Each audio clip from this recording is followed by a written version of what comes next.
Sir, Kedarnath sir. Hello sir. Yes, sir. So shall we start sir? Yes, sir. Yes, sir. Okay sir, thank you sir. Okay, so dear participants, good morning to all. Today day 7. Okay, so 2 weeks online faculty development program on emerging trends and challenges in VLSI mixed signal processing for fourth industrial revolution. Our resource person, Mr. L.V. Kedarnath, Field Application Engineer, Rentable Technologies, Bangalore. Uh, Sir, we're going to handle the topic memory cell using Cadence EDA tools. Okay, so small intro about our today our resource person.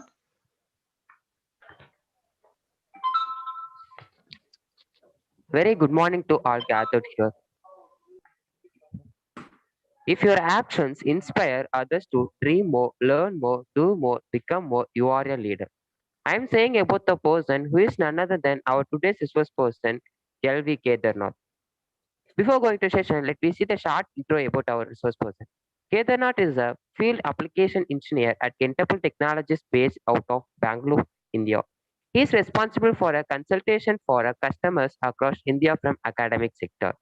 He was actively involved in all activities supporting a Verilog and physical design flow work group. Kedarnath carries a more than 2 years of training program with the core expertise in a physical design and verification. He's contributed in developing a learning solutions in the scope of RTL design, physical design, and more as subject matter expert. Kedarnath holds a BTech in Electronics and Communication stream from MLR Institute of Technology, Hyderabad. In this way, now I like to hand over the session to our resource person, Mr. L.V. Kedarnath. Please, sir.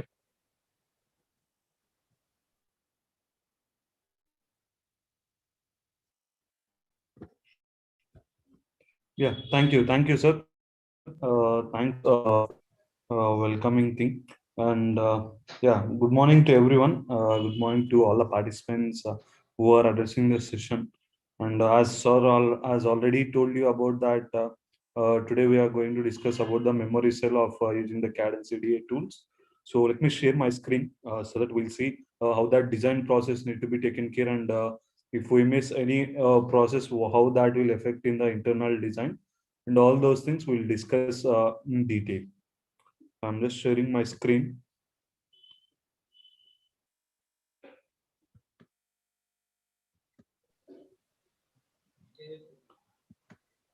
So is my screen is visible? Yes sir, visible sir.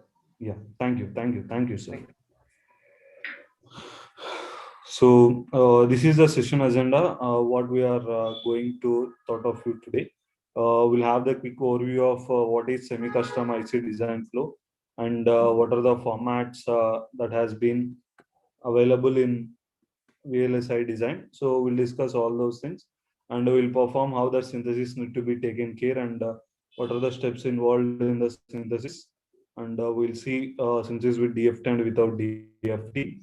So if we do with DFT, what will happen in my design implementation? And if we perform without DFT, what will happen in the design? So we'll be going to take care all those steps and all those things. And if we perform with synthesis with DFT, how that design tool flow will be happening. And then we'll be going with the physical implementation stages like floor plan, power plan, and all those things.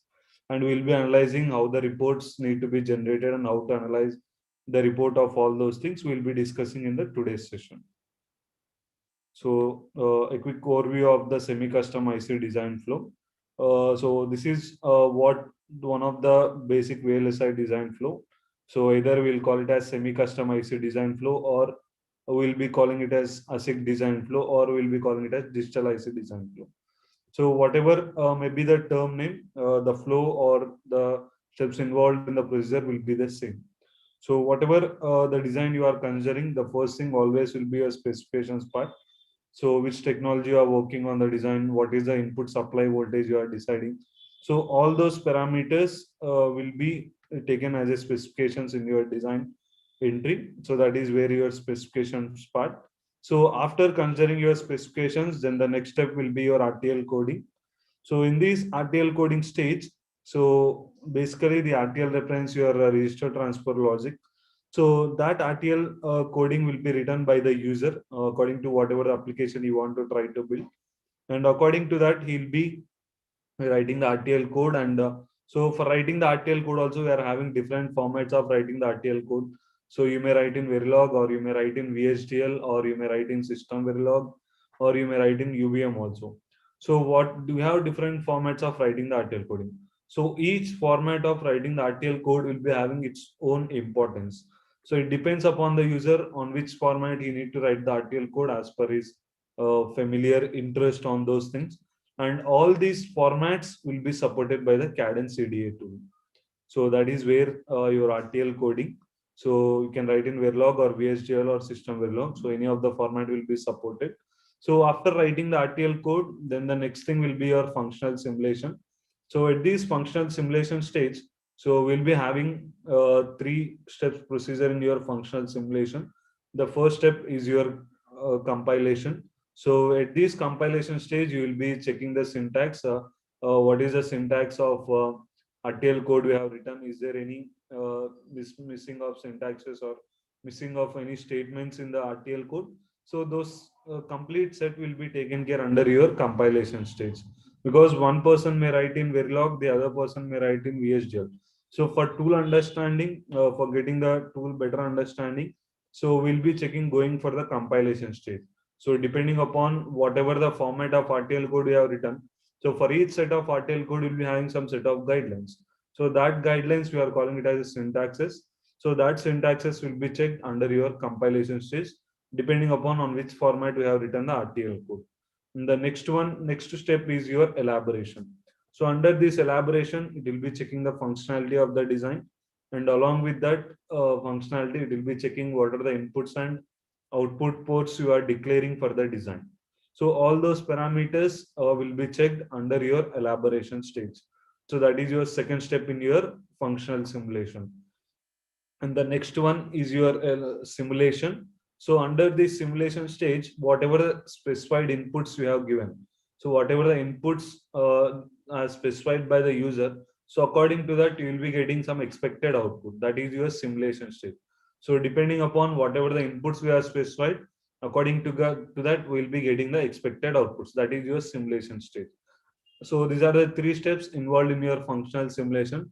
To perform that functional simulation, we are going to use the tool Cadence Incisive. So we are using the tool Incisive. So that is a specific tool which we are used for doing the functional simulation. So you may have a doubt what are the features available in Incisive, or suppose if I'm writing in Verilog or VHDL, how that will be considering. So that we'll be discussing in detail when we are going with the practical session. So that is where your functional simulation. And for that, we are going to use a specific Cadence tool, that is Incisive. So which is having the different sub features like NC VLOG, NC VHDL, NC Lab, NC Sim. So these are all the sub features in your Incisive tool. So NC VLOG basically representing the compilation of your Verilog code. So NC VHDL basically representing the compilation of your VHDL code. So NC Lab basically represents for elaboration of the design, and NC Sim for generation, for getting the expected output of your simulation result. So these are the different sub features which are available in Incisive. So that will be going with the tool procedure in detail. So that is your incisive of functional simulation. And this is how the step procedure will be happening at each and every stage. So first we'll be creating the architecture. So if you are working on the chip level designing, so that chip has been divided into sub blocks again. So because that each sub block will be having some set of RTL code, and each sub block will be having some part of physical implementation of the design also. So for an example, if you are trying to build an mobile chip. So for your mobile chip, what are the, if you want to buy a mobile, so what are the basic things will be required? We'll be able to look into it. The first thing, what is the battery backup time? So either it is able to have the battery backup for 12 hours or 10 hours or maximum of 6 to 8 hours of time. And then the next thing is your camera part. So how that camera, what is the zoom in features of camera, and how what is the picture quality of the camera. So those are all the basic features which will be looking when you are trying to buy a new mobile. The similar way, if you are trying to build a mobile chip, so for mobile chip, what are the basic features that will be applicable? The camera part, memory, and then battery, and the processor, whatever internally we are using, and if you are trying to play the games, so what is the graphic that need to be implemented for that particular gaming purpose and all those things. So those are all the details which we'll be taking for the overall chip. So for building a camera, so that is not possible to build a camera directly. So that will be a separate block. So that is where the entire chip has been divided into sub blocks, like either 3 or 4, depending upon whatever the features they are enabling. So each sub block will be having again the internal blocks are available. So that is where your architecture, which you are defining for the entire chip level. And among that architecture, for one of the block which you are making that into picture, that is your micro architecture. Suppose if I'm working on the camera part, so for things, what are the basic things required for the camera? So lens are required, and the quality picture quality need to be saved. So all those things are required for that, for making the camera building, for making the camera functionality. So for that, for building that camera functionality, we need to write the RTL code for the camera part. So how that need to be written RTL code and all, so that depends upon your Verilog or VSTL. You can individual and need to decide those things. So that is where you're building of your RTL design. So after building the logic, so you need to verify that logic. So without verifying the logic, then there is no chance of telling that so my camera is working directly without checking the functionality. So without checking the functionality, if you try to manufacture the chip, so if that is see, for a basic thing for manufacturing a chip, it may take two cost. So cost will be high for manufacturing one particular chip. So for that, without checking the functionality, if you try to manufacture the chip, so after manufacturing, the chip is not working. So then there is no use of manufacturing the thing. So it's just like a dummy piece. So without checking the functionality, if you go for manufacturing, so that will impact your cost of the chip, and that will impact your time. So whatever the manufacturing time you are putting to them, so that manufacturing time will be wasted. So, and along with that, whatever the work you have done completely, so that complete energy and the work will be wasted. So without testing or without checking the functionality of the RTL logic or whatever the design you are trying to build, so without checking the functionality, if you try to proceed to your next stage, that will affect your design functionality again. So that's why functional simulation is one of basic step which we need to check your RTL logic, whether it is performing the same functionality, whatever we have expected or not. So that is where your functional simulation has been taken care, which has the 3 steps involved. One is your compilation, checking the syntax checking, and that will be done. And the elaboration, it will check from building the module hierarchy and checking the functionality of the design, and establishes the net connectivity, and then it will generate the results to perform the simulation. So that is your elaboration stage. And the next one is your simulation. So in your graphical editor window or in your pictorial representation of the design, you will be getting your input and output values depending upon your connectivities, whatever the connections we have made. So according to that, that will be generating the result depending upon the input signals which you have considered. So that is your functional simulation stage. And the next one is your synthesis. So synthesis is a conversion of your RTL code into the gate level netlist file. So whatever the RTL code we have written, that user can understand about, because he will be writing in Verilog or VSDL. So according to that, his convenience, he will be writing the RTL code. So to understand by the tool or to understand by the manufacturing unit, so that's why we'll be converting that RTL code into a gate level netlist file. So that is the basic procedure of your synthesis. So synthesis is a conversion of your RTL code into a gate level netlist file. So by depending upon with the respective technology node. So whatever the technology node you are considering for the design, so depending upon that respective technology node, you will be converting your RTL code into the gate level netlist file.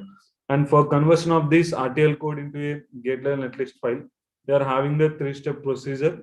So the first one is your translation, second one is your mapping, and the third one is your optimization. So first one is your translation, second one is your mapping, first one is your translation, second one is your mapping, and the third one is your optimization. So under this translation stage, so you will be converting your RTL code into a basic logic gates. So you can see on the screen. So the first step, conversion of your RTL code, so will be converted into a basic logic gates, and that basic logic gates will be mapped with your respective technology node and perform your gate level netlist file. So with the respective technology node, your Boolean expressions or your basic logic gates which you have converted, so that will be mapped with your respective technology node and will you give you the final result. That is where your optimization mapping process will be done at your synthesis stage. So that is where the three-step procedure of your synthesis. After conversion of these things, so after mapping with the respective technology node, so then you can get the estimated result.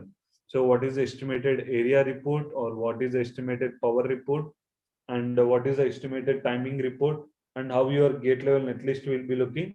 So all that information you can bring after generation of your gate level netlist file. So for performing that, so these are the basic input and output files for your RTL synthesis. So the first thing for doing that synthesis procedure, we are going to use the tool Genus. So Genus is the tool which we'll be using to perform your synthesis. So at this synthesis stage, or by using the Genus tool, so what if the arrow is indicating towards inside? So that is your input file. So one of the input file is your RTL code, either in .v or .vsdl, and the other input file is your library, the respective technology node of .lib and .lib files. And under this .lib file, you will be having your technology timing library information. So .lib basically represents your liberty file, and .left basically represents your library exchange format file. So the combination of .lib and .left, we are calling it as a libraries. So this .lib file will be having your timing information, and your .left file will be having your cell information and net information.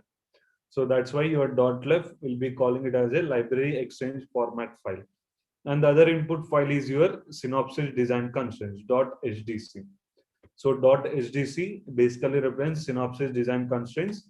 So under this .hdc file, you will be having your clock information. So what is the time period of your clock signal? So related to your clock information, related to your input and output delay information, everything will be available in your HDC file. So that's why we are calling the synthesis of input HDC, we are calling it as top level HDC file. So whatever the HDC file you are getting, so that is for your entire chip. So whatever the input we are giving, so that is your input file of your synopsis design constraints, which is .hdc file for your entire chip. So we'll be loading that input file HDC information, which is having your clock information, and along with that, which will be having your input and output delay information.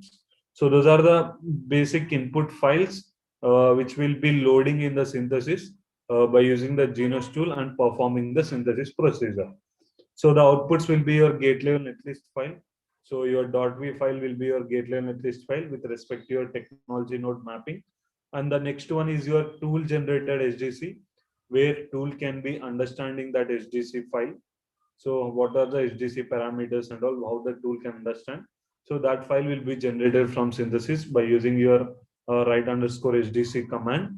So that is your block level HDC file, which is specifically represented to your individual block. And the next one, generation of your log files and the estimated timing area and the power report. So that is the inputs and outputs of your synthesis file. And your .lib file will be having your port information. What are your input and output ports, and what is the operating condition, and what are the timing information of your design. So all that information will be available in your .lib file, which is liberty file. And for seeing how your library file will be looking, so this is a small snap of your D flip-flop register or D flip-flop cell, which is having the cell information. So what is the area of D flip-flop cell? 16 point micro square meter. And what is the leakage power of your D flip-flop cell? And what are the pins has been used for building that particular cell? So every information will be available for your .lib file. So that is your .lib file of Liberty file, which is having the file information. And the next one is your .lib file. So which we are calling it as a library exchange format file. So where you will be having your physical information. So which is representing a physical information of the particular cell. And it will be having your design rules also, and you will be having your metal layer information. So this is a sample left file which I'm displaying on the screen. So you can see what is the width of your metal layer, what is the metal length. So every information will be available in your .left file. So that is your left file. So that's why we are calling it as library exchange format file of the design with the respective technology node. And this is the sample RTL code which we are considering for the design. And this is the SDC constraints file. So which is having your synopsis design constraints. So which we can giving your clock information. What is the time period of your clock signal and what is the name of your clock signal, and what is the rise time and fall time of your clock signals, and what is the input delay you are specifying or output delay you are giving, or delay between the signals. So every information related to clock and the delay information, you can put it in your .sgc file. So this .sgc file, if your top level team or if your chip top level team has been not specified, so they will be giving the information that in by using that information, the user need to write his own SDC file. So the user has to write his own SDC file for doing your synopsis design constraints. So if you are working on a combinational logic, so if you are working on a NAND gate or AND gate or OR gate, so SDC file will be optional. If you are working in sequential block, so SDC file is the mandatory thing. So that is the required information of your SDC file. And this is how the synthesis flow will be happening by using the Genus tool. The first step, loading of your libraries. So nothing but loading of your Liberty files and your left file information. And the second, that is the first step in your Genus synthesis tool. And the second one, loading of your design and elaboration of your design. So loading the RTL code, either .v or .vsdl and .v, and elaborating the design. So under this elaboration, it will be checking the functionality of the design, and then loading the SDC file information. So whatever the clock information we are able to take, so loading that SDC file information. So that is your third input which we are loading in your synthesis tool procedure. And the next one, synthesizing to generic. So nothing but performing the translation operation, and then going with your mapping and optimization process. And the last one, generation of your outputs. So generation of your gate level netlist file, block level SDC, and the estimated timing area and the power reports. So that is the synthesis tool flow procedure for the design. And the next one, these are the how to invoke the Genus tool. So for invoking the Genus tool, we are going to use the command Genus. So Genus is a tool name. So for that, we are invoking the Genus tool. And this is the basic script file of your design. So this will discuss in detail when we are going with the tool, how to write the script file, or how we need to load the script and all those things. We'll discuss that in detail when we are going with the tool. So that is the synthesis procedure. And then the next thing is your DFT part. So synthesis using the DFT. So next thing is your timing simulation, getting of your estimated timing information of your design. So that's where you are performing your timing simulation. The next one is your DFT, design for testability. So we'll be testing the design after generation of your, before implementing your design physically. We'll be testing the design by giving some futures or by giving some models, creating the models, build model and fault model.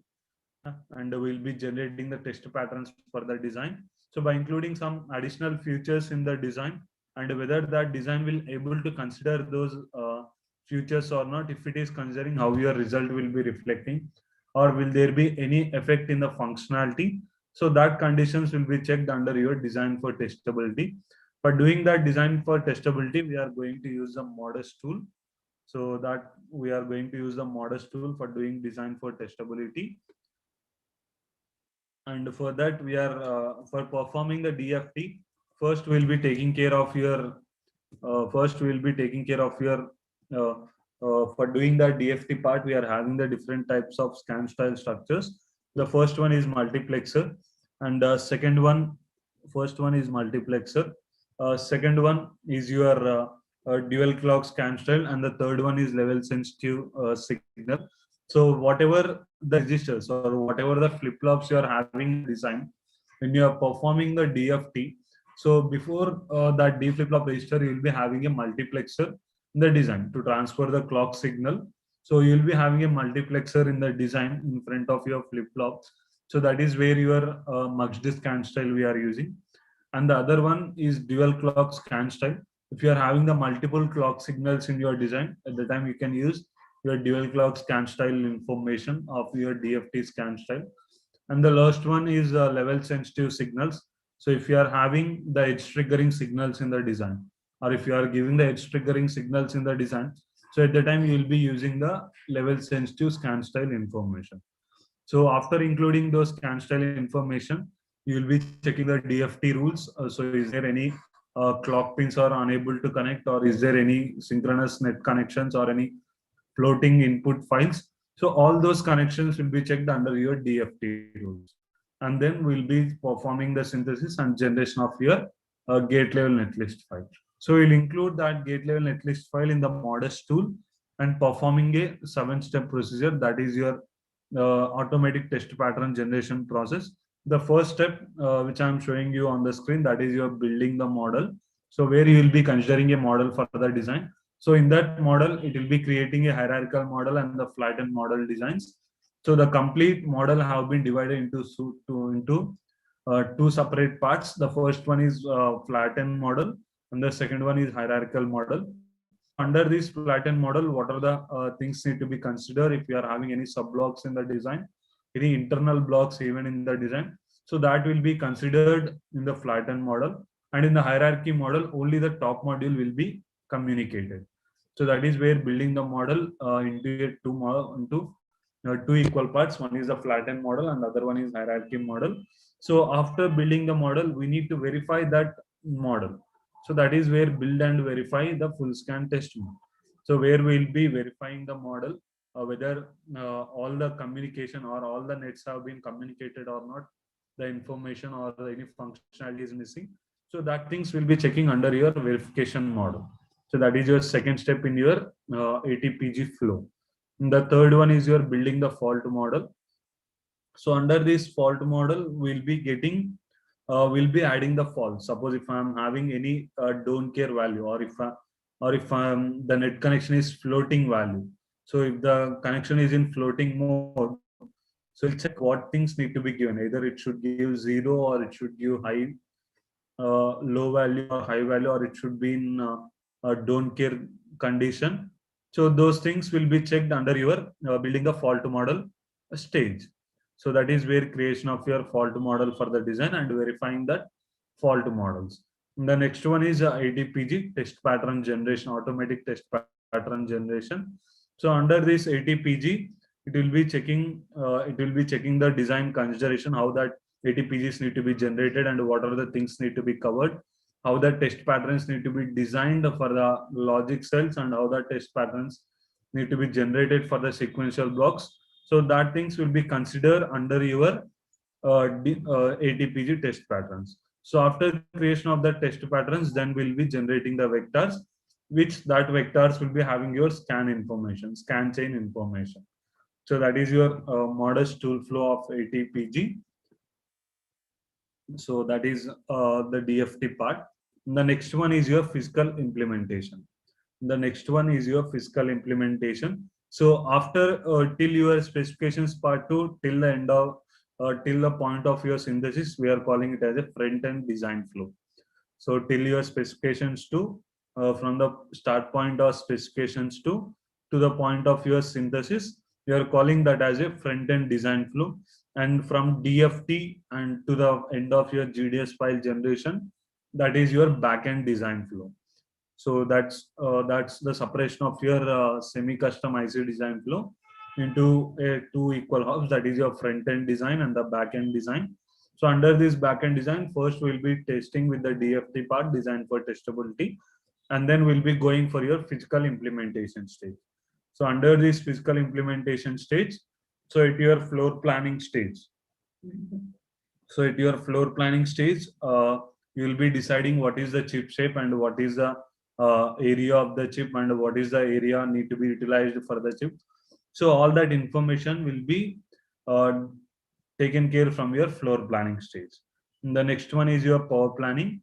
So at this power planning stage, whatever the chip shape we have considered, so according to that, we will try to give the power supply connections for your design. So that thing will be taken care under your power planning stage. So and the next one is your placement according to your input specified in your floor plan.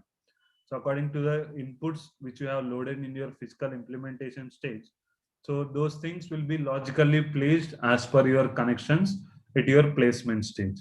So that is where you are taking care of your placement, placing of your logical cells with the intermediate connections between them. And the next one is your CTS, clock tree synthesis. So for doing that clock tree synthesis, you need to build a synchronous clock tree so that every information, so whatever the information we are passing, that every information should reach to all the registers at a single time.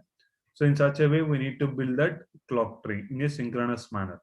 So that we'll discuss in detail when we go with the later session. So that is your CTS stage. And the next one is your routing stage. So under this routing stage, you will be making the physical metal layer connections between the logical cells which you have placed at your placement stage, and we'll be checking the timing reports of your design. So that is where your routing stage will be happening. And the final step is your GDS file generation. So that whatever the design you have made, so that design will be converted into a binary file, and that the binary file will be shared to your manufacturing unit. So we are calling that binary file as a GDS file. So which we basically represents as graphical data stream for information interchange. So that is not GDS2, that is GDSII. So graphical data stream for information interchange. So for doing that physical implementation completely, we are going to use the tool Innovus. So Innovus is a tool which we are going to use for performing the physical implementation of the design in a physical manner. So that's your basic step procedure of your ASIC design flow. So now we'll try to build or we'll try to perform the entire flow for the memory cell of the design, and we'll see how that things will be considering for the design and all.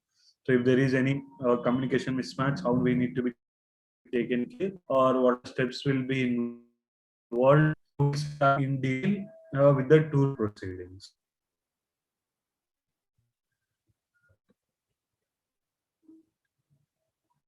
So first you can open the terminal. So first you can open the terminal. So after opening the terminal, so first you need to create your own directory. So first you need to create your own directory. So for creation of directory, we are going to use the tool mkdir. So for creation of the tool, we are going to create a directory for the own design. So for creation of directory, we are using the command mkdir. So mkdir reference basically making a directory. So I'm creating with the directory name as memory. So I'm creating a directory with the name as memory. So after creation of directory, you can give ls command. So ls reference list of files available. So ls reference list of files available. So I have created my memory folder on my desktop screen. So now I need to enter into that particular desktop screen. So for that, I'm using cd space memory. So cd space memory. So CD represents current directory. So CD represents current directory, and I'm moving in which particular directory. So I'm specifying that particular directory name. So CD space memory. So now I have entered from my desktop screen to I have entered into my memory directory. So now I can give ls. So because my list of files is empty, because that is my new directory which I have created. So if you want to check where you are currently working, you can use the command pwd.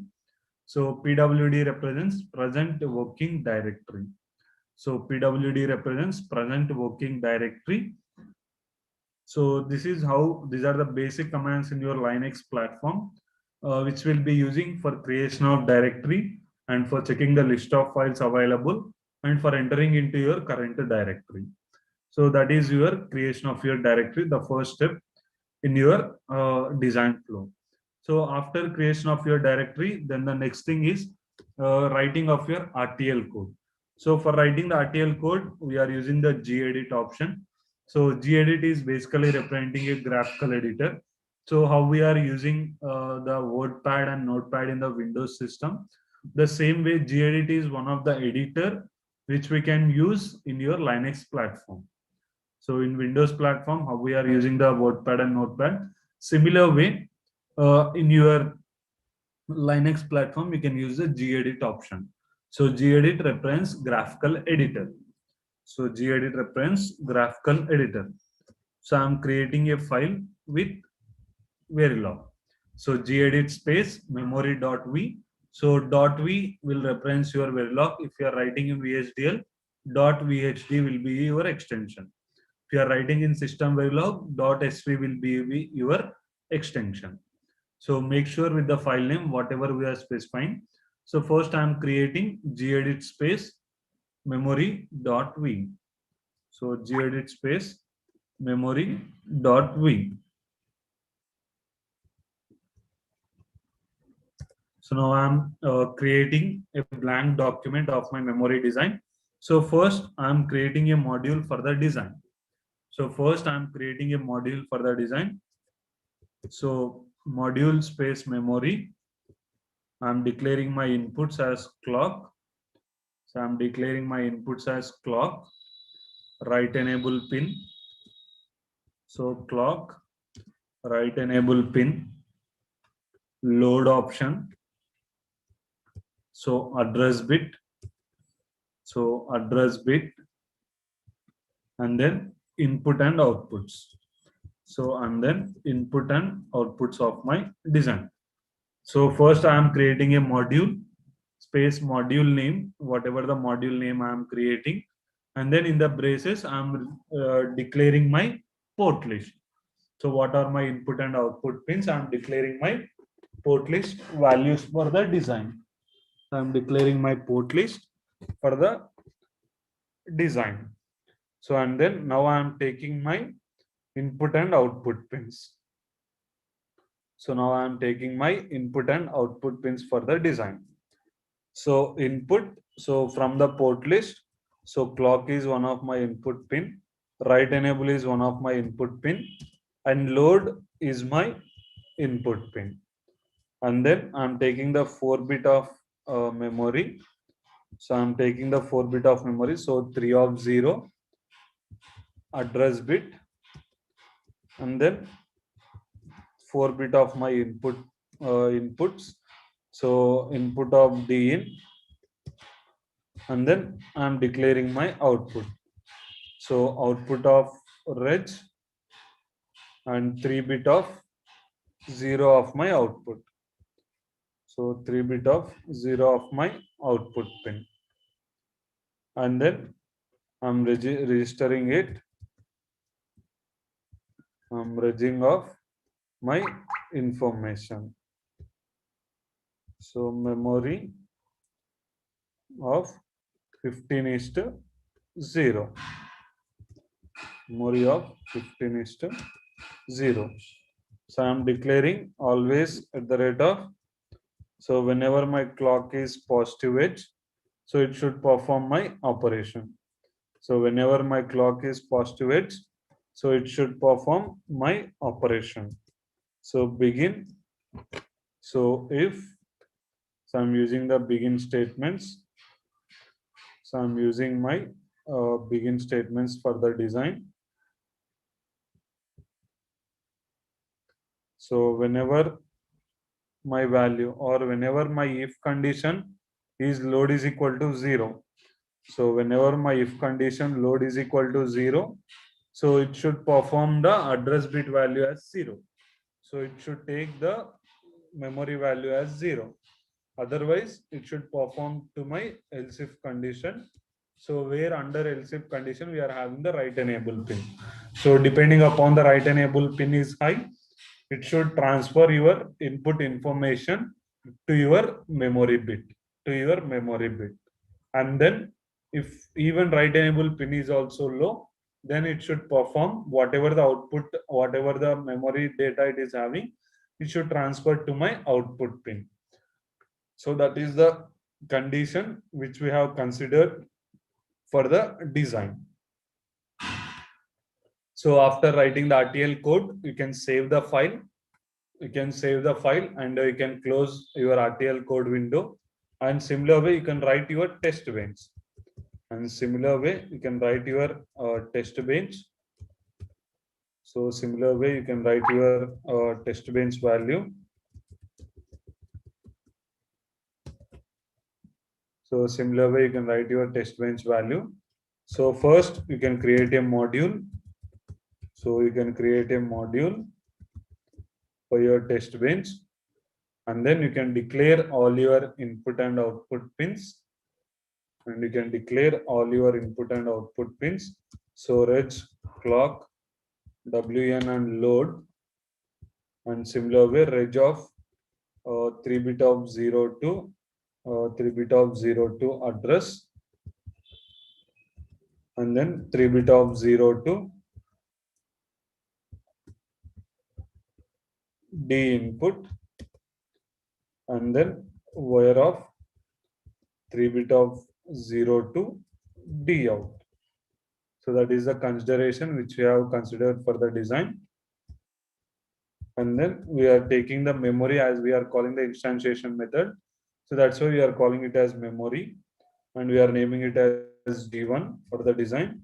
And then we are loading our input and output pin names.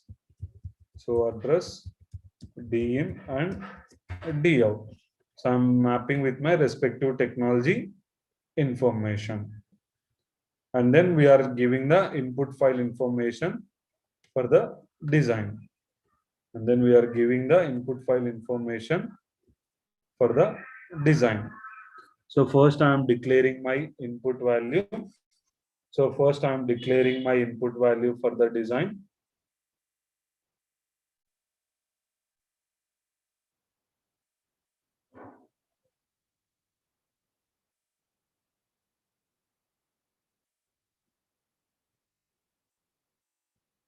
So first I am declaring my clock signal as 0 initial condition.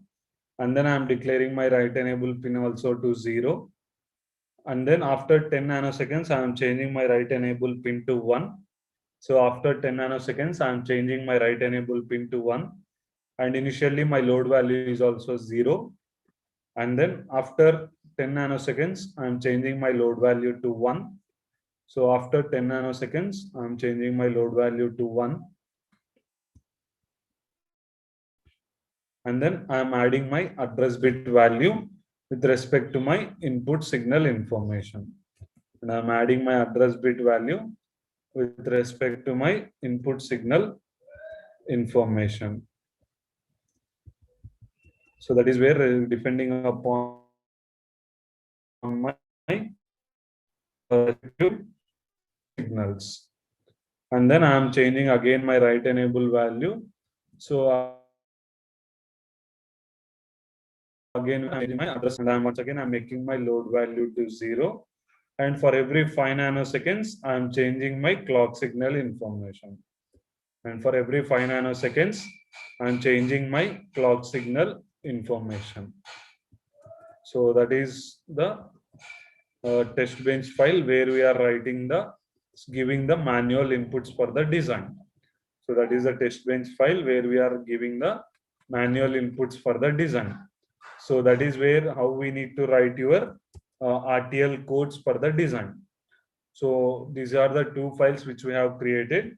So if you want to have a look at these things, so you can just have it in a background look. So you can just have it in a background look by using the ampersand symbol. So this is my memory module of my top module where I am using my input and output pins for building a memory logic. And then I'm giving the input signal information for that memory values. So I'm giving the input signal information for that particular memory values and saving the design. So that in the background that codes will be open, RTL codes will be open. So you can use the CSH command. So you can use CSH command. So in the Linux platform, we are using the shell scripting option. So in the Linux platform, we are using the shell scripting option. So in the Linux platform, we are using the shell scripting option. So CSH, and then you need to source your CSHRC file. And then you need to source your CSHRC file. So in that CSHRC file, you will be having your tool information. So in that CSHRC file, you will be having your tool information. So before sourcing the CSHRC file, I'll just show you a look of how that CSHRC file will be visible. So you can use gedit option for seeing that technology, for seeing that CSHRC file. So you can have a look. You can see what are the tools available for the Cadence CDA tools and where that tool is located. So my tools are located in home install folder. So that's why I'm sourcing my CSHRC file for loading my tool information. So source space /home /install and CSHRC. So CSHRC reference shell scripting run command file. So CSHRC reference shell scripting run command file. So after sourcing your CSHRC file, you will be getting the message that welcomes to Cadence toolsuite. If not, nothing but there is a path in the path mistake for the design. So that is sourcing of your CSHRC file. And then you can load your incisive tool. So you can load your incisive tool. So for that, I'm invoking the tool NC launch. So for that, I'm using the tool NC launch, which I'm having the internal features like NC vlog, NC VHDL, NC sim, and NC lab. So among that all features, so I'm working on the new design. So that's why NC launch space -new. So that's why NC launch space -new. So you can invoke the tool NC launch. So after invoking the tool NC launch, we'll be finding the option multiple step and single step option. So multiple step where you can perform the command LR simulation. If you go with single step option, all the three can be performed at a single time only. So that's why you can select multiple option so that it will ask for creation of your cds.lib file. So cds.lib file basically represents Cadence Design System .library, Cadence Design System .library file. So you can click on that cds.lib file. So it will show you whether you can save the cds.lib file with the same name or if you want to modify the name. So if you want to modify the name, you can modify it, but make sure the extension of the file should be .library. So make sure the extension of the file should be .lib only. So you can click on save option. So under save, after clicking on save, you can find how your cds.lib need to be created. So after clicking on save, you can find how your cds.lib need to be created. So if you select the first option, so that basically represents include default libraries in the braces. You can see VHDL or mixed design. So if you are written your RTL code in the VHDL format, you can choose the first option. And the second one, include IEEE pure libraries. If you have written your VHDL code in the IEEE format, so you can choose the second option. If you have written in Verilog or System Verilog, you can choose the third option. So the third option basically represents do not include any libraries. So if you have written in Verilog or System Verilog, you can choose the third option, do not include any libraries. and you can click on OK, and once again you can click on OK.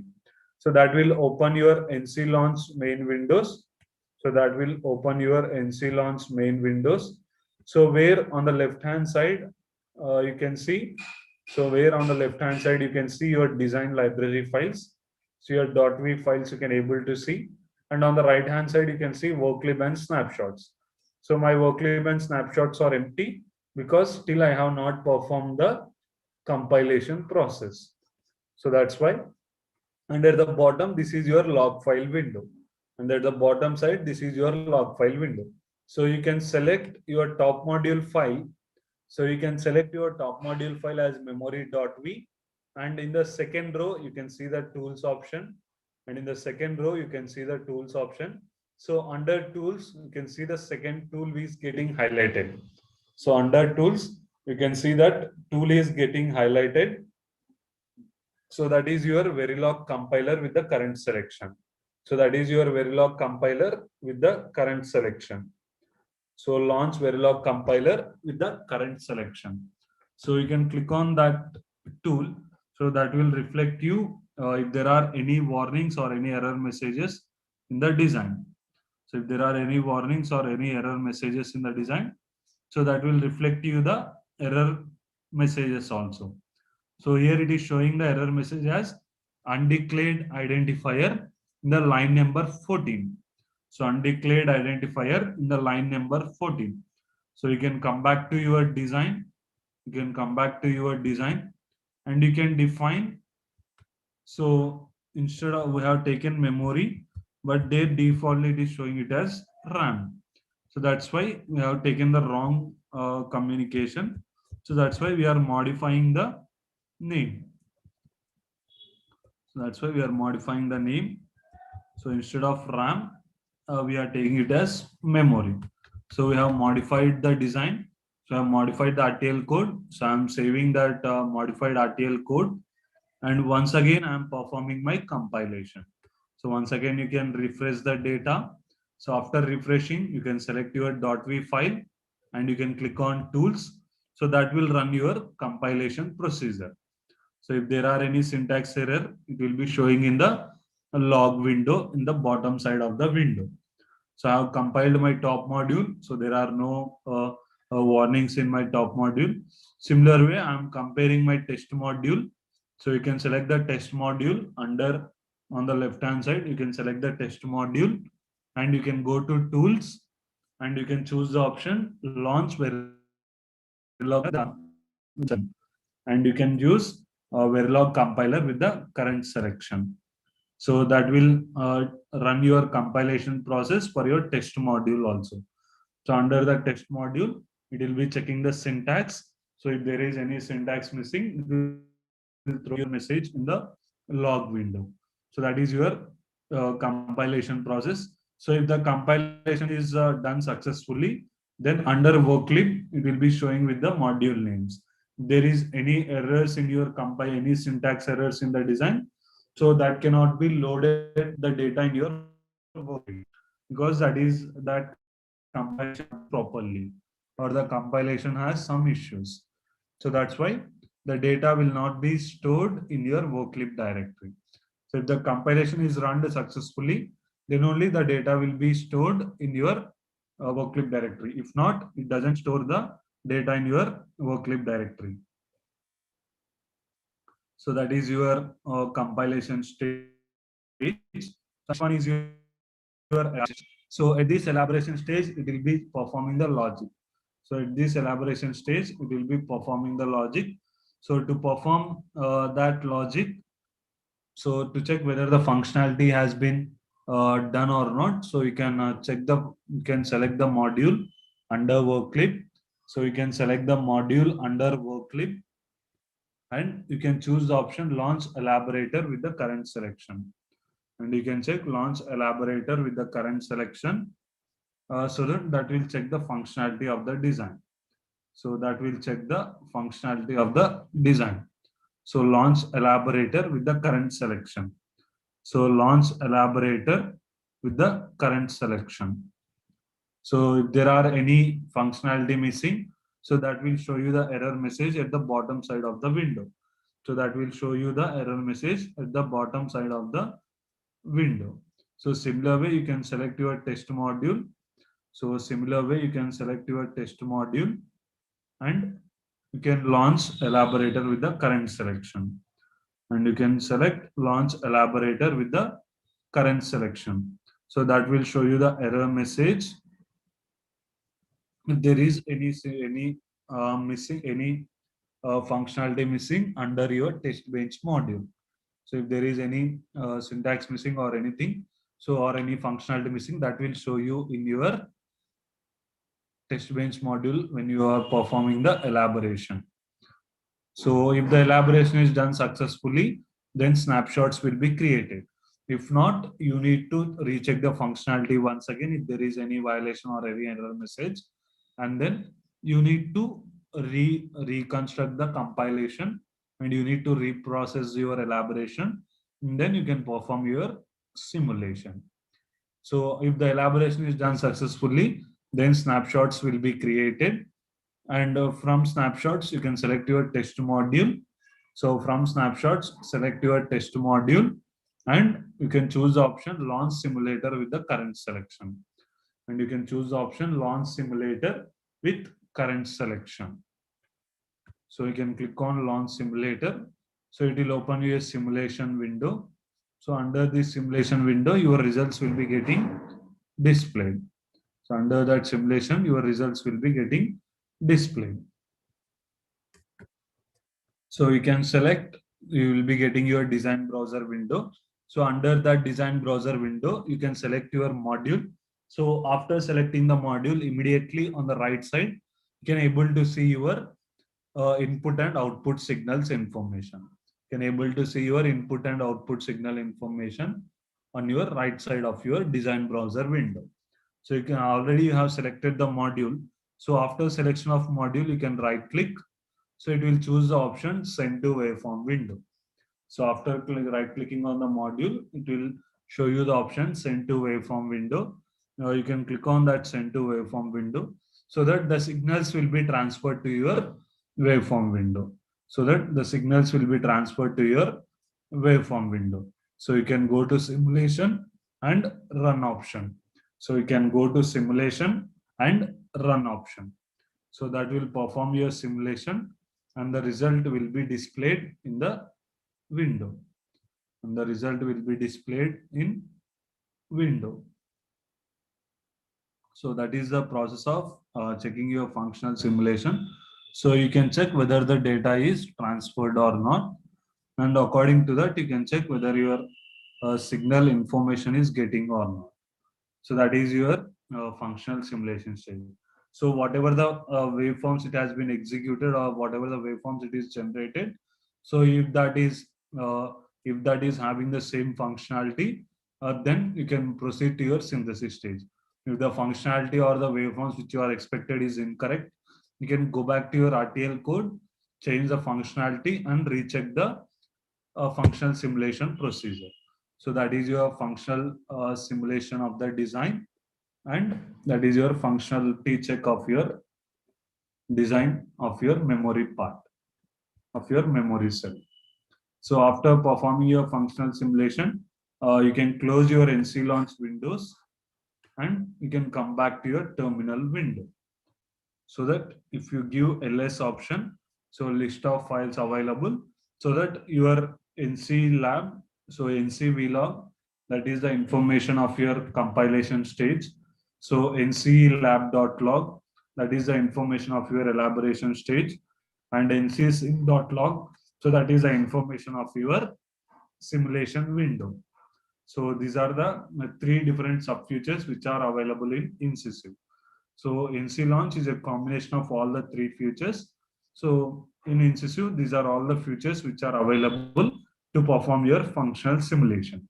So if we are working in VHDL, you can see ncvhdl.log file window. So you can see ncvhdl.log file window if you are working in VHDL format. So that is your functional simulation process. And the next one is your synthesis.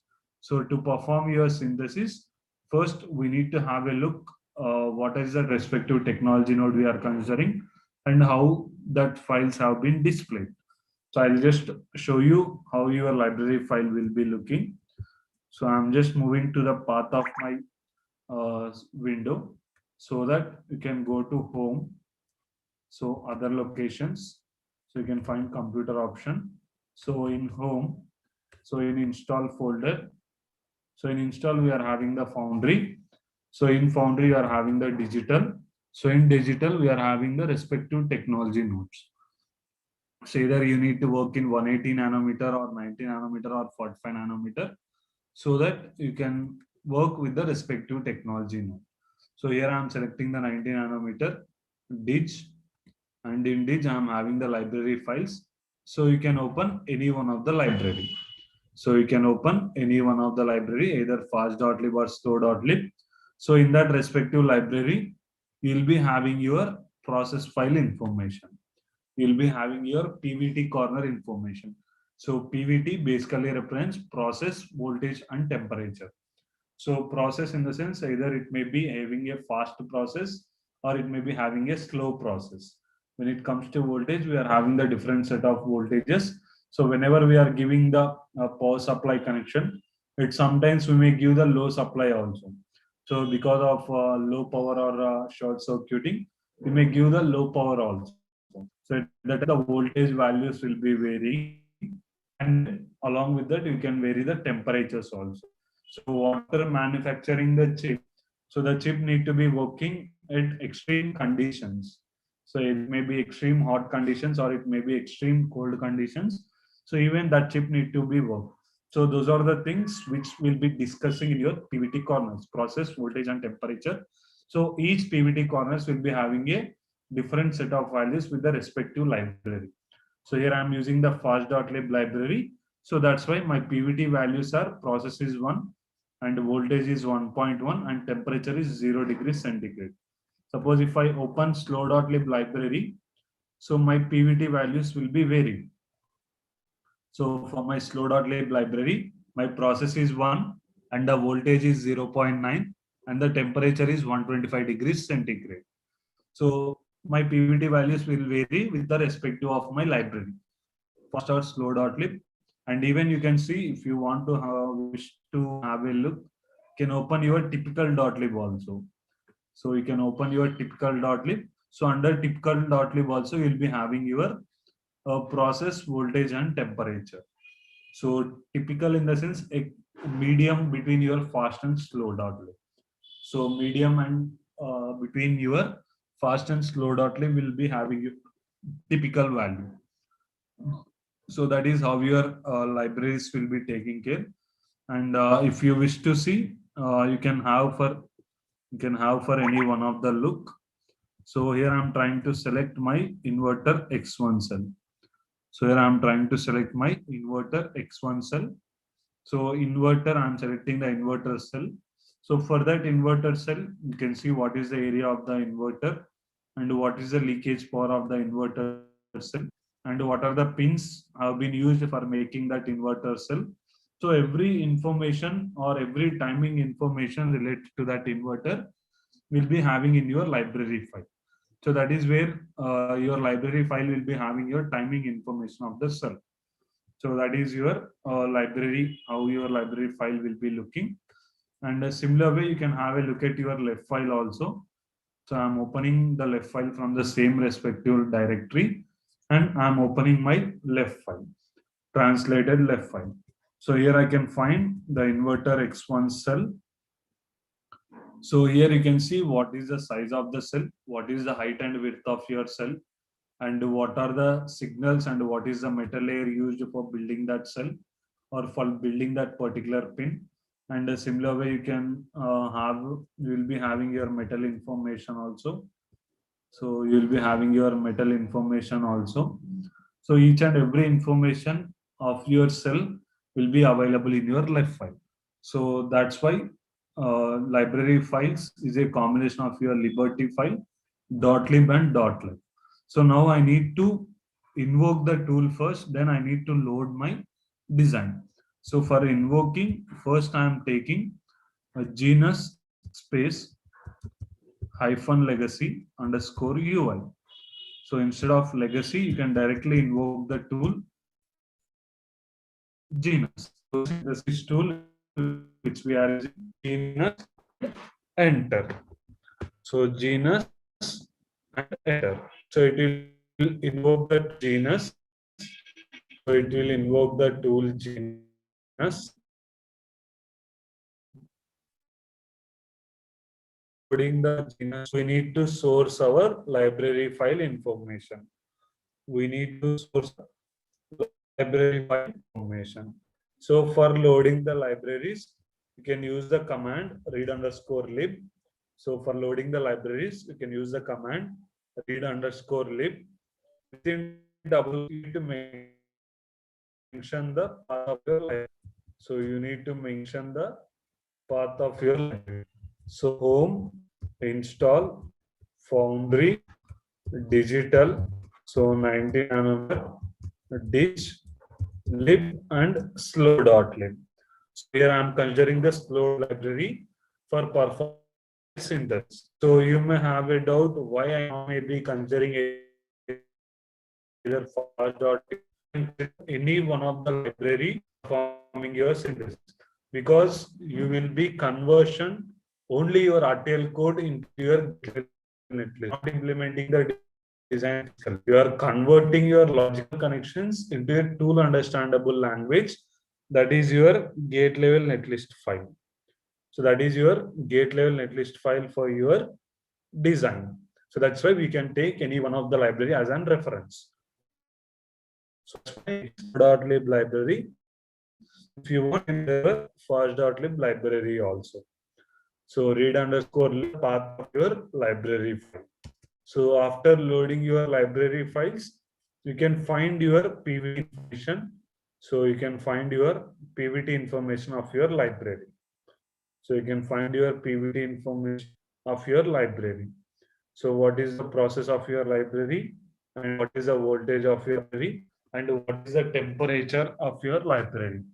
So those are all the PVT values of your respective technology node of library. Then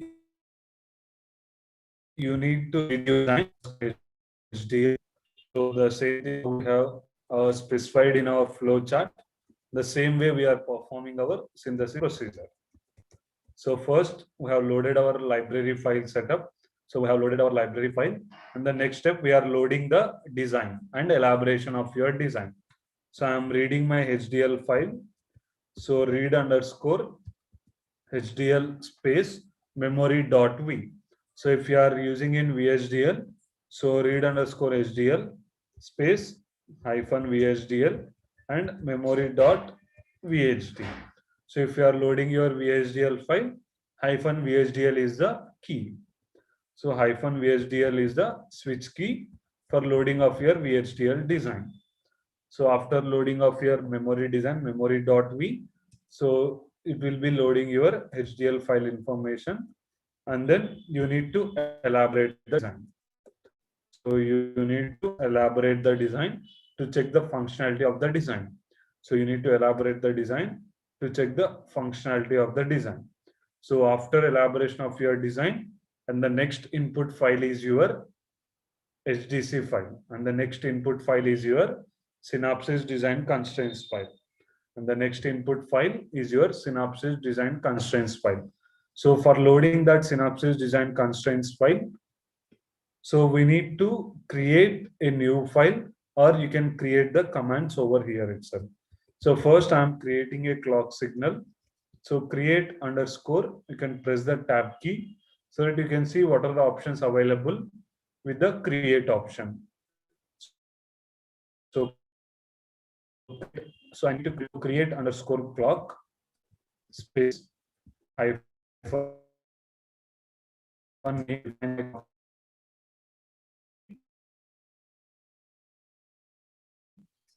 connection. So that's why get underscore port external connection. So that's why I'm taking get underscore ports CLK is my clock name, and I'm taking the time period as 5 nanoseconds, and I'm naming with the name CLK.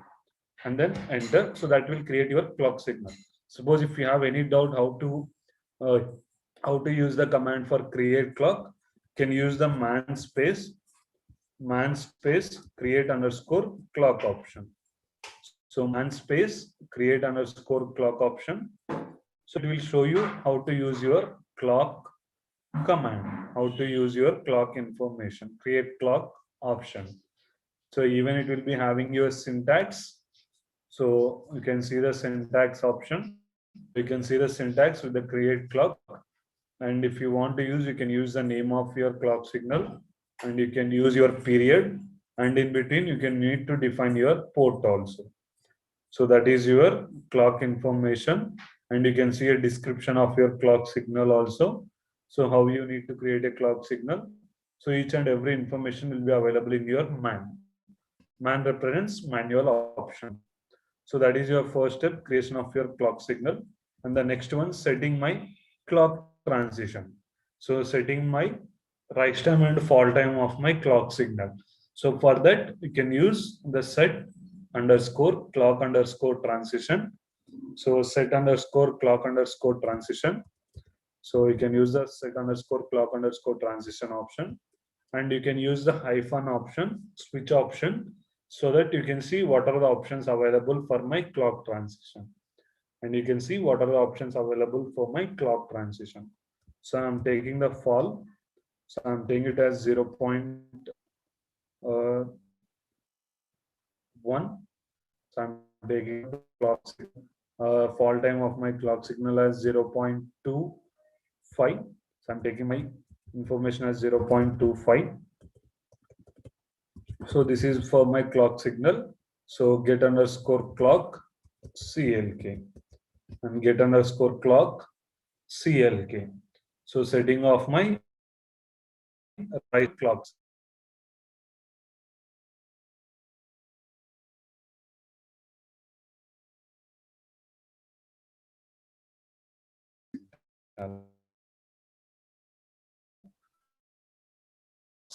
So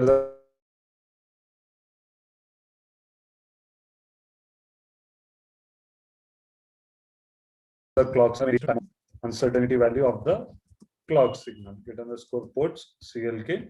That is your setting the uncertainty value of your clock signal.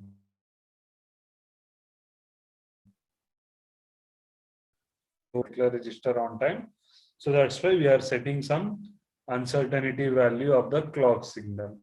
And then we are performing your sync procedure. First, we will perform the translation process. So that is where you are using option syn underscore generic. So that is where you are using option syn underscore generic to perform your translation option.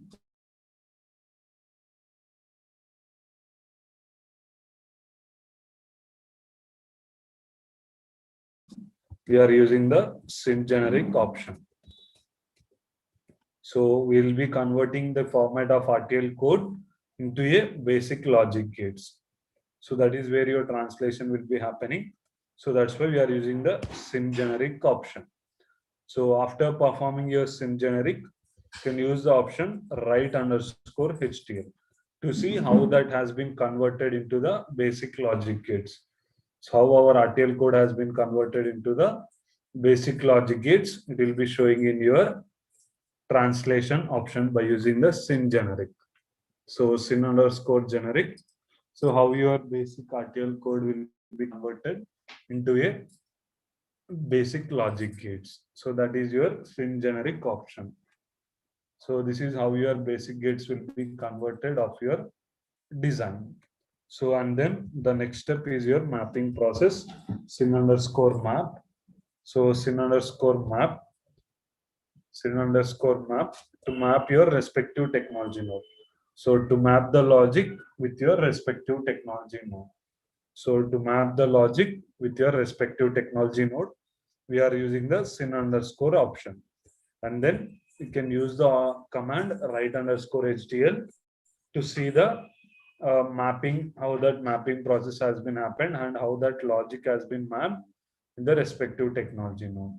So you can see write underscore HDL, you can see the respective technology node option.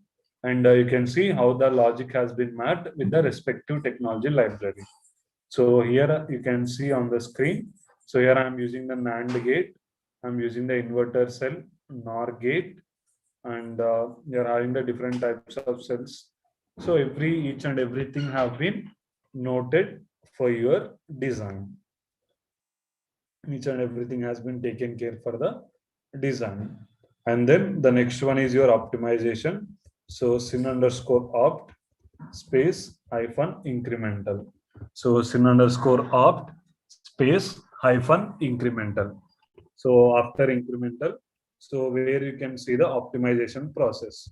So right underscore HDL is the option to see the incremented option of the design. So to see the incremental option of the design. So I want to save that netlist. So right underscore HD. So right underscore HDL space greater than space. So I'm using the memory part. So memory netlist.v. So memory underscore netlist.v is my netlist file name. So is my gate level netlist file. So which I am saving in my directory. So right underscore SDC, which is the tool generated SDC. So memory dot SDC.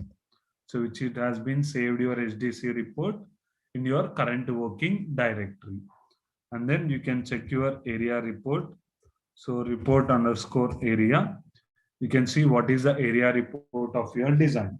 So you can see what is the area report of your design. And you can see how many logical cells have been included in the design and what is the cell count of your design. What is the cell count of your design? So total cells are available in the design is 294.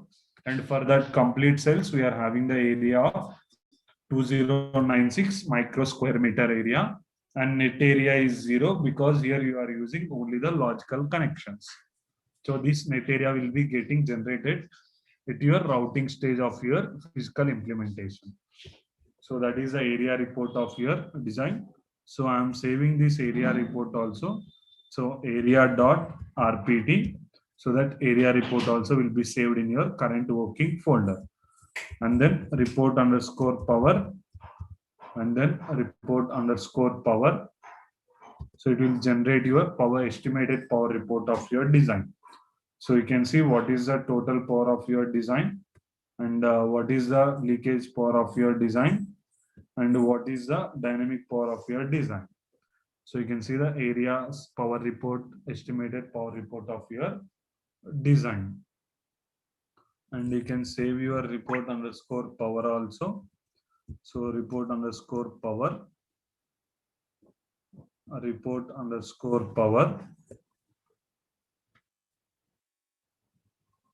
So report underscore power space power dot rpt space power dot rpt, so that your estimated power report also will be saved. And then you can see your gates. What are the gates we have used? So report underscore gates. So it will show you the what are the gates we have used in the design. So here we are having different types of gates available in the design. So we have used AOI cells, D flip flops, inverter, NAND gate, NOR gate, and we are using the inverter XL of driving strength high of 14 cells. For that 14 cells, we are having the total area of 31.790 micron. So you can check for sequential cells what is the area, and for inverters what is the area, and for the other logical cells what is the area. So how much of area percentage it is covering. So that is your entire area and the gates report of your design. So I'm saving even that gates report also. So gates dot rpt, and then next one is checking of your timing. So report underscore timing. So report underscore timing. So you can see what is the timing report of your design and what is the starting point of your design and what is the ending point of your design and what are the what is the timing it is considering to transfer the data. and what is the time it is considering to transfer the data. So everything it will be getting calculated under your timing report. And these are the instances which are used to transfer the data from clock pin to D pin of your register 2. So these are the bin between, these are the logical cells we have used, and that is your timing report of your design. So report underscore timing, and I'm saving even my timing report also, timing.rpt,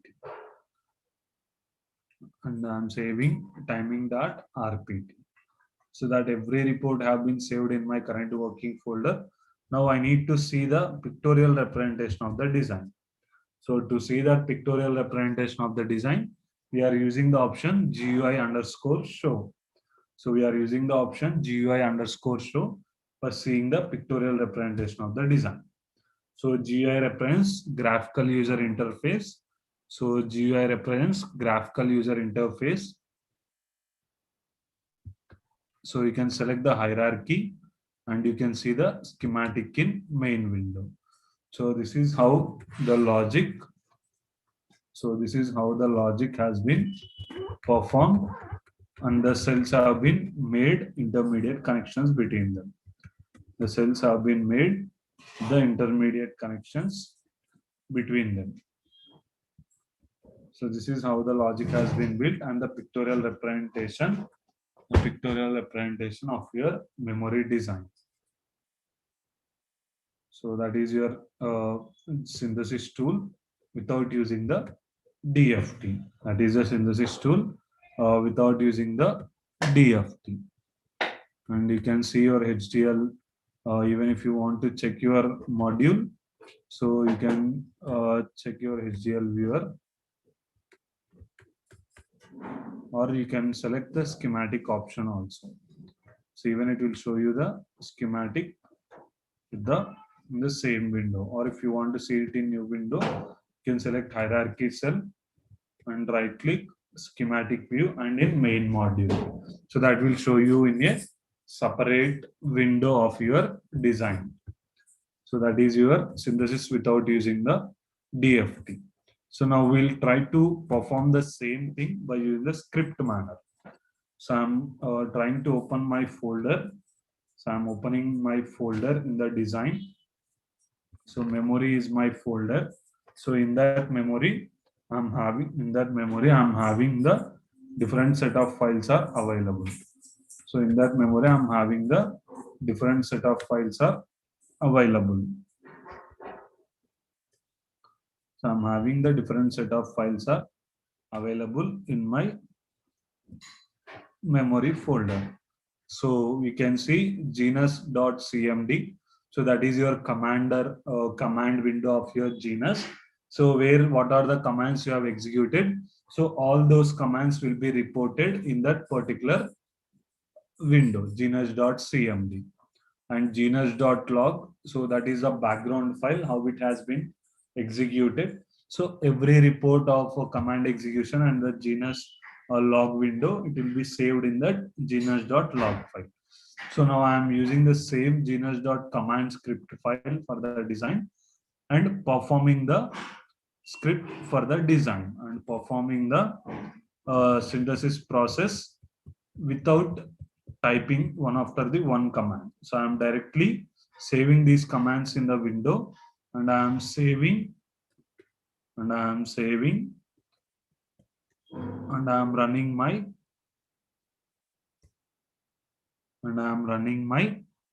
genus script file. So I'm copying all the commands. So whatever the commands I have considered, so I'm copying all the commands and creation of my new file. So from terminal, I'm trying to create my new file. So that is my script file. So gedit space synthesis.tcl. So gedit space synthesis.tcl. So that is my script file. So .tcl basically represents tool command language. So in that tool command language, whatever the commands we are executing, so that tool command language will be executed one after one. So synthesis.tcl and you can save all the commands. You can paste all the commands and you can save the file. You can copy all the commands and you can paste it over here, and you can save all the commands in the file window.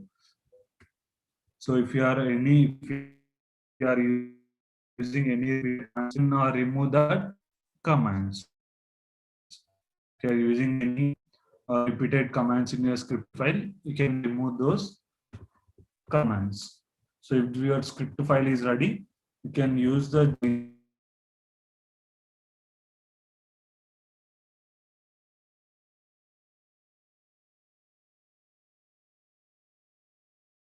space by using the .tcl file also. So for using that .tcl file, you can use the tool name genus space -f. So genus space -f. So -f represents the file, and the synthesis.tcl will be your script file. So and then enter. So that will run your script file completely. So that will run your script file completely. So it will load each and every file information, and the reports will be saved in your window, and even it will show you the graphical user executes. So you can just right click and select your schematic view and main. So you see the pictorial representation of your gate level netlist file. So this is how the genus process will be taken care by using a file window. And these reports have been already saved in your window. You can whenever you can have your free time, you can go through that reports. So gate report or area report, and if you want to check your timing report, and you can check your netlist file also. So memory underscore netlist.v. So this is a netlist file which it has been generated by the tool. So these are the cells, internal cell connections which are having the actual. That is your complete memory part of your design. So the same thing we'll try to perform by using the DFT. So this is with DFT. So for that you can enter tool genus space legacy underscore UI. So genus space legacy underscore UI. So after loading it, first we need to load your library file information. For that, set underscore TTR, you can use the command. So you can use the command set underscore ATTR is lib underscore such underscore path. So set underscore ATTR space lib underscore such underscore path foundry digital 9 nanometer dig and lib. So loading of my library and set underscore ATTR. So loading the library as flow.lib and reading the HDL file. So set underscore ATTR HDL search path. Thus we are having a current directory. Read underscore HDL. So main.v and then elaborate the design. Elaborate the design to check the functionality and read your clock file information. So create underscore clock space hyphen name okay hyphen period file and get underscore oops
Dear participants, due to some technical issue, our resource person get lifted.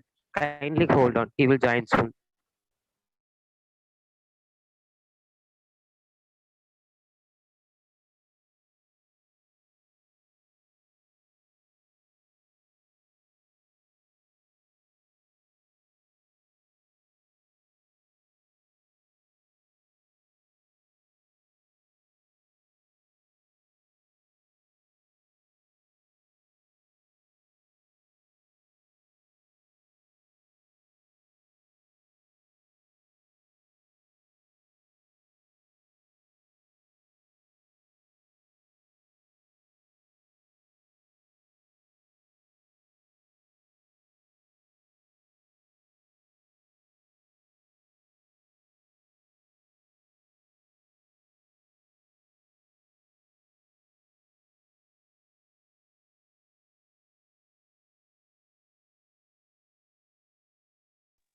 Sir,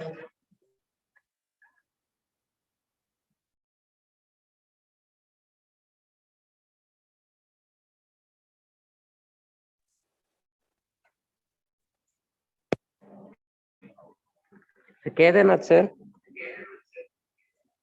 Yes, sir. Yes, sir. I have connected.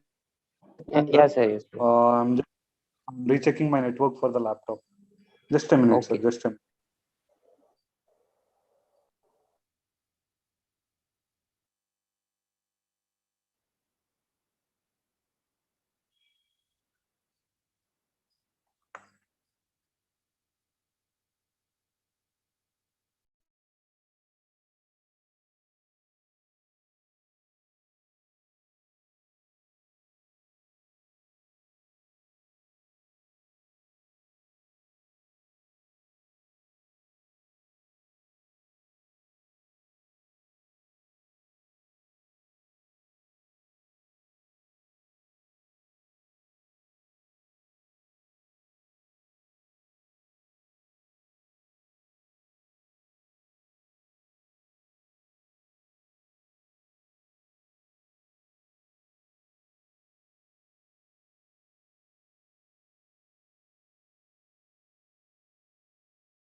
Sir, we enabled a co-host now, sir.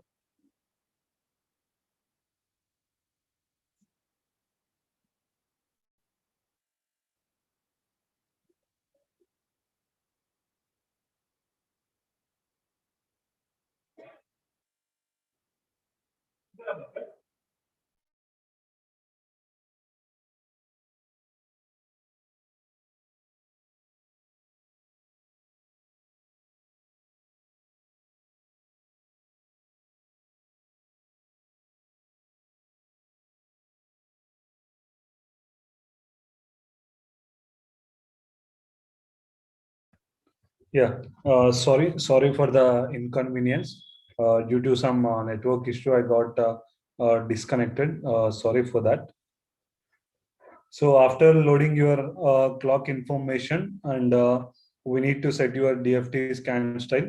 So that's where we'll be performing your synthesis with the DFT process. So for loading those things, so you need to enable your scan style option. For that, you can use the command set underscore ATTR. So for that, you can use the option set underscore ATTR, set underscore ATTR, and DFT scan style. So DFT scan style. And among that, we are using the multiplex scan style. So mux scan, we are using the scan style name. And then we are setting the DFT for that. So set underscore ATTR.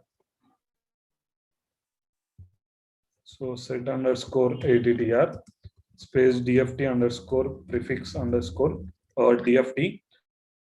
So that is we are adding your mux scan style at the prefix end. So that's how we are naming it as DFT prefix. And then you can define your shift enable pin. So define underscore shift underscore. So define underscore shift underscore enable underscore shift underscore enable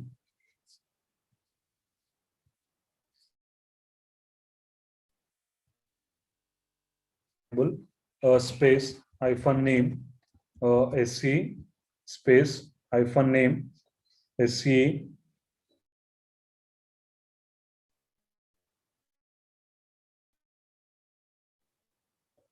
So we are putting active high space. We are creating a port connection for that.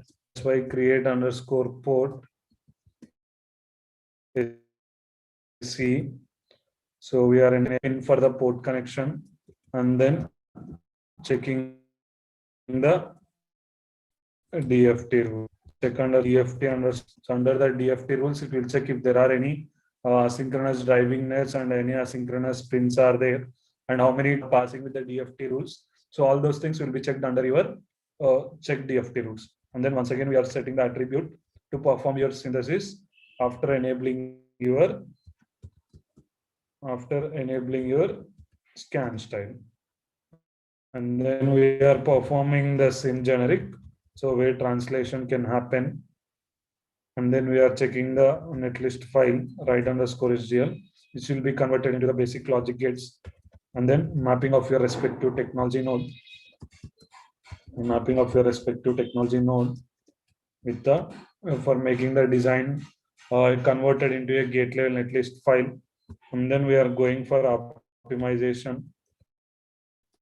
So set underscore attribute, sin underscore opt underscore effort, and setting the value as medium and going for optimization of the design. So after performing the synthesis, once again, we are checking the DFT rules. If there is any rules have been violated for the design. And then we are dividing the design into into the equal number of hubs using the define set underscore DFT minimum number of scan chains, and you can refer your design name. So after setting of your design name, you need to define your scan chain name.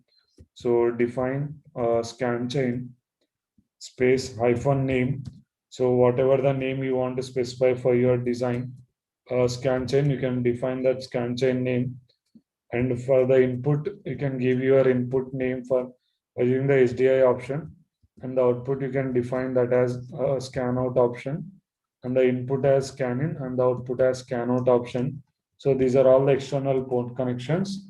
So we are defining that as a port connection, and then connect scan chains hyphen auto create chains. So it will create the scan chains, and then once again you can go for optimization of the design. So even after mapping of your design, and then you can report your scan chains. You can see how that scan chains have been considered for the design. So you can even check that scan chain information. So first this is considering the auto chain, which is having a bit length as 34, and for the other thing, it is taking it as the other scan chain name. So that is your creation of your scan chain file information, and then saving the netlist file. So write underscore HDL and synthesis DFT netlist file. So synthesis underscore DFT dot V and write underscore HDC, which is DFT dot HDC. And then you can check your area report. So report underscore area, and then report underscore power, and you can check your timing also. So report underscore timing, and we have saved anyway our netlist, and then we need to source save our scandef information. So write underscore dot scandef file,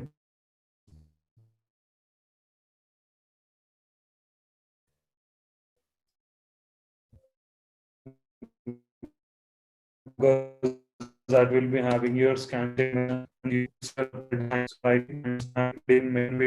so that will show you the schematic representation design. You can see your scan in and scan out pins. You can see your which it is enabled already, and you can see your scan in pins of your design. Plus bit DFDSDI1 is one of the scan input pin, and a scan in pin is the other input pin for your DFT scan style. So similar way, you can see the outside output pin also of your design. So this is the synthesis with the DFT tool, and now you can invoke your modus tool. So modus space hyphen legacy underscore modus space hyphen underscore legacy underscore GUI. So where it will implement your modest, invoke your modest, where you can process that modest tool flow information. So after creating a model, so first you need to create a new project in the modest tool. So after invoking your modest tool, you need to create your modest tool flow. So you can go to file, new option. You can go to file, new option. So you'll be getting a new project window. So where you can select your project window path as your test scripts window. Select your path window as your test scripts window, and you can take that as memory design, and you can click on OK. So that will create your model. So that will create your model where you need to verify your design considerations and all. And then you can go to verification, build model and model option. You can go to verification, build model and model option. So where you can source your DFT netlist file. So where you can source the netlist file.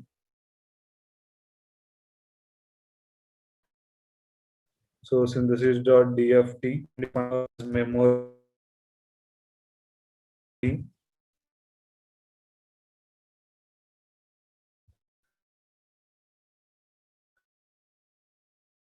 and you can load it. So you can load your file.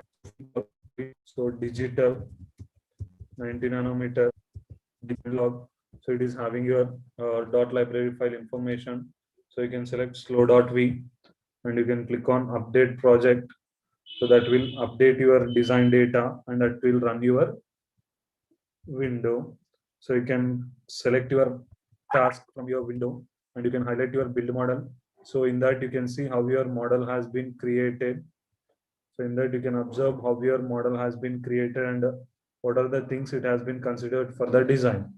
So on hierarchy model, how many, you can see the summary report, how many blocks are available. And on the flattened model, how many blocks are available and what are the input and outputs of your flattened model and the hierarchy model of your design. And the next one, where you building the test model. So verification, build model, and the test mode. So you can name it as full scan, and you can browse your pin assignment file.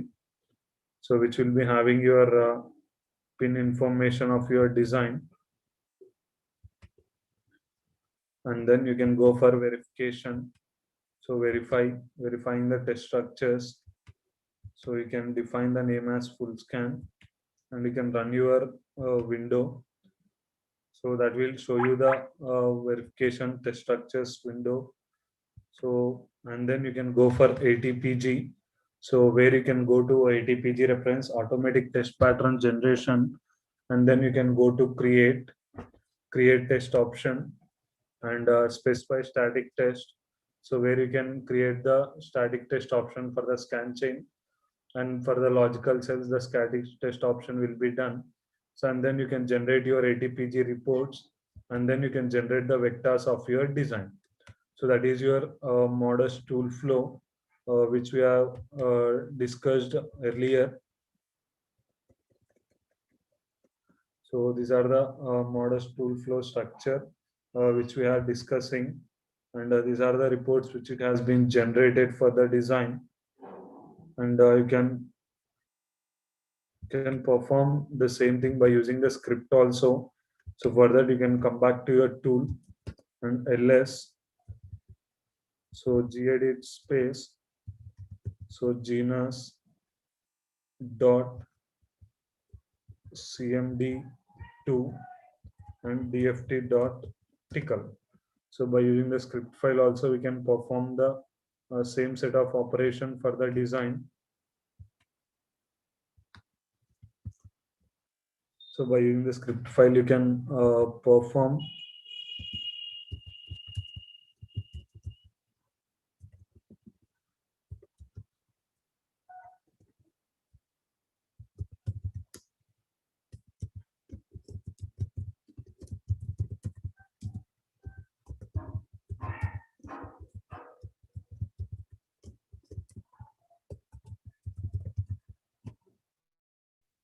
Then you can save the design, and you can load the same script file.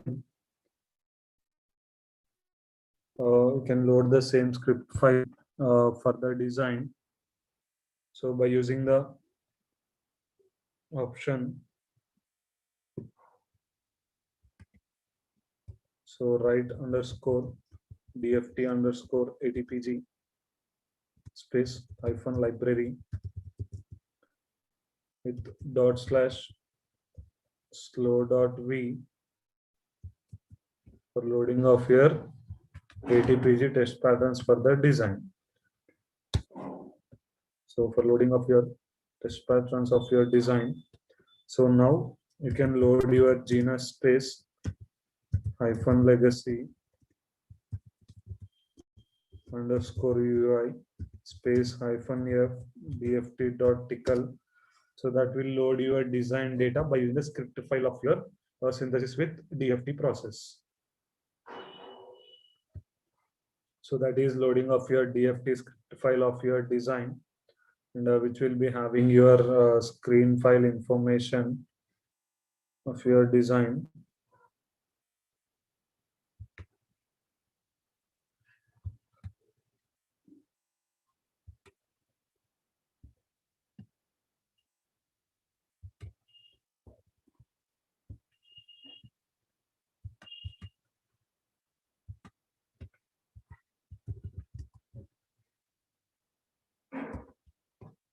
So loading that DFT script, and checking the what are the scan styles we have included and what are the pins we have enabled.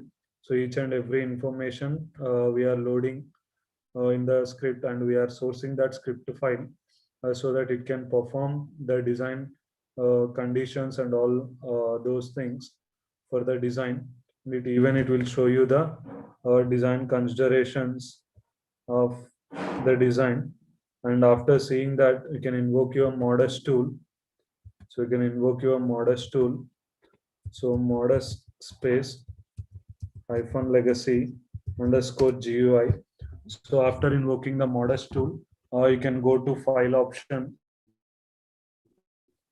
So after invoking the modest tool, you can go to file option, new project. So you can browse your directory to test scripts, and you can define your name as memory, so that it will create your directory, and then you can create a model. So verification model, build model, so memory netlist, and we can define the cell name as memory and setup. So you can browse your file.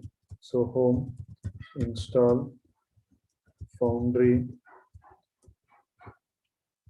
digital 90 nanometer digs vlog and slow.v.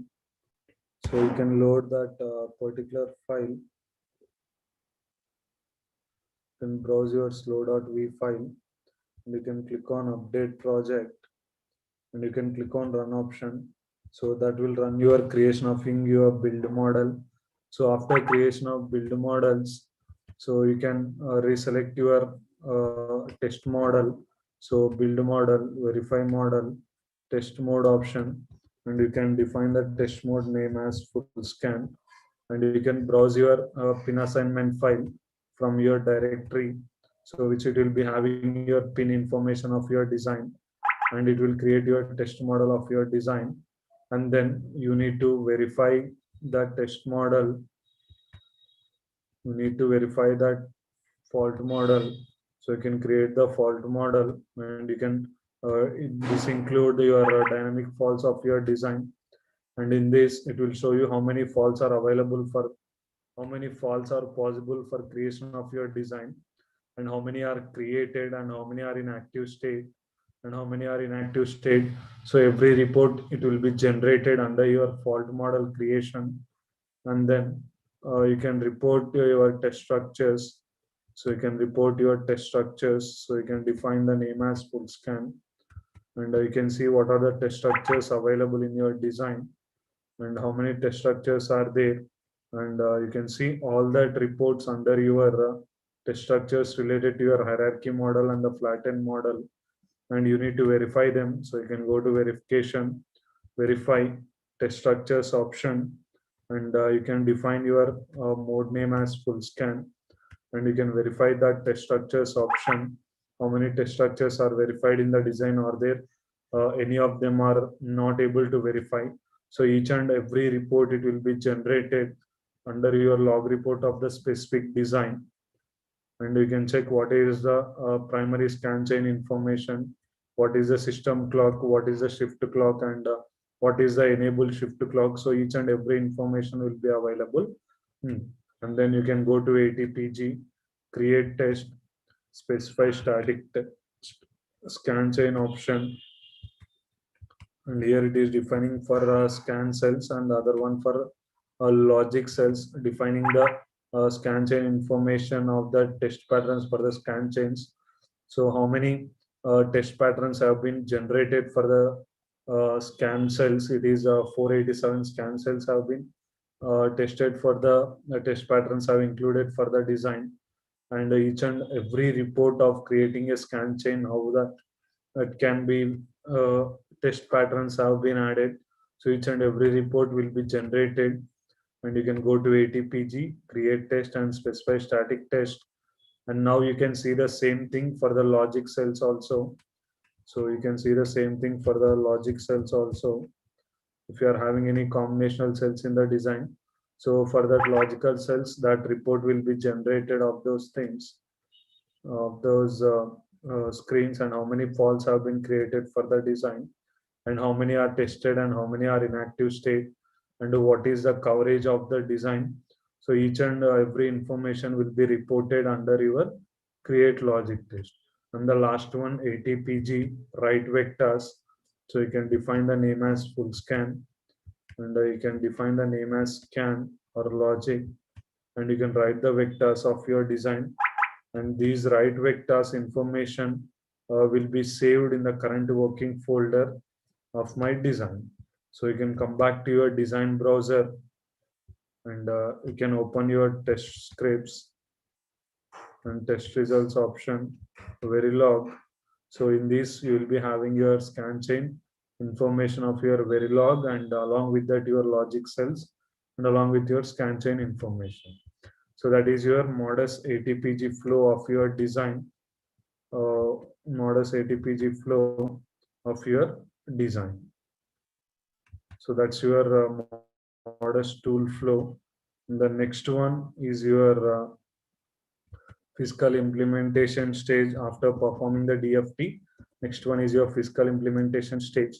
So for doing that fiscal implementation stage, we required some set of input files for the design. So whatever the input, whatever the outputs we have generated from the modus tool flow or synthesis tool flow, we are using those output files as an input for your fiscal implementation stage. So by loading that fiscal implementation input files for the design, then we'll be performing your floor planning, power planning, each and everything for the design considerations. So that will discuss the fiscal implementation part in the afternoon session. So that is your first session, which we have considered your RTL code, function simulation, and performing the synthesis. And along with that, we'll be performing synthesis with DFT. So that is your front end design flow part, and related to the back end design flow, we'll see that in the afternoon session. So that if you have any doubts, so you can ask me. So if you have any doubts related to the design procedure, you can ask me.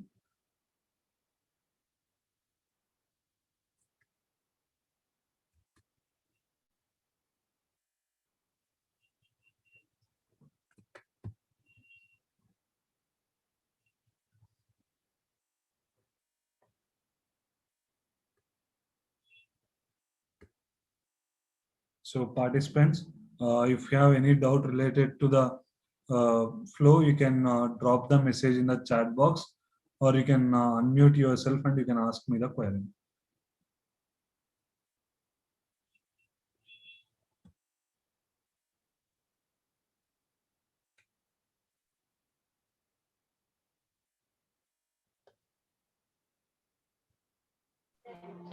Dear participants, if you have any doubts or queries, you can ask now. You can either post your question in chat box or else unmute yourself and ask with our resource person.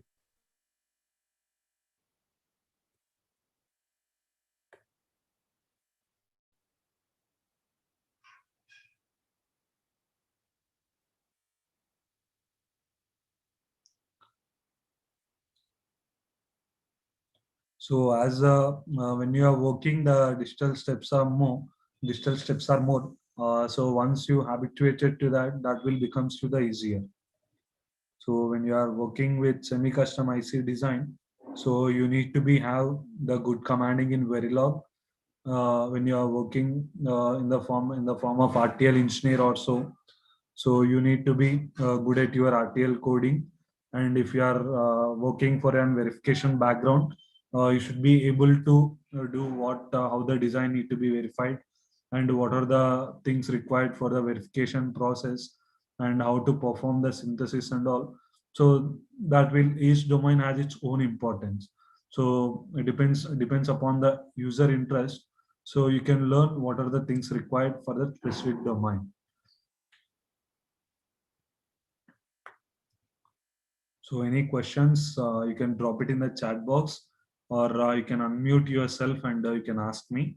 So or anything it is missing, so I'll make it clear for you. Because until if you not get the clear picture on front end part, so then there is no use of learning the back end part. So if you are comfortable with your front end design, so then only it is possible, or it will be easy to do how the back end flow is running, and what are the things need to be considered for the back end design and all. That will becomes you the easier one.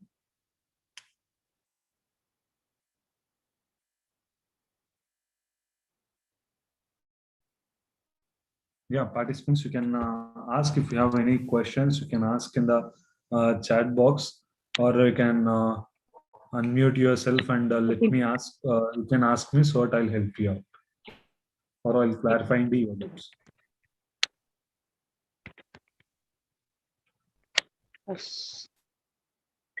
Another 52 వందల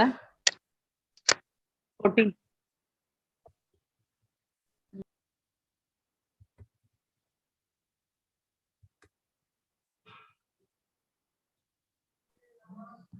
Sir, I think there is a no queries from participant side, sir.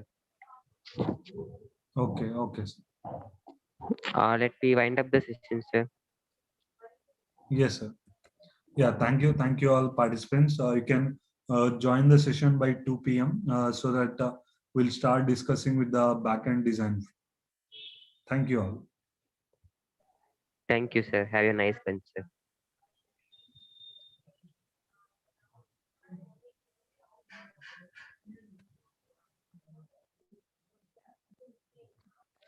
Dear participants, the day 7 session 1 attendance and the feedback link is posted in chat box. Kindly fill it soon. While filling the feedback form, kindly select your FTP ID. Thank you all. And all the participants are requested to join the afternoon session at 2 p.m. sharply. Thank you.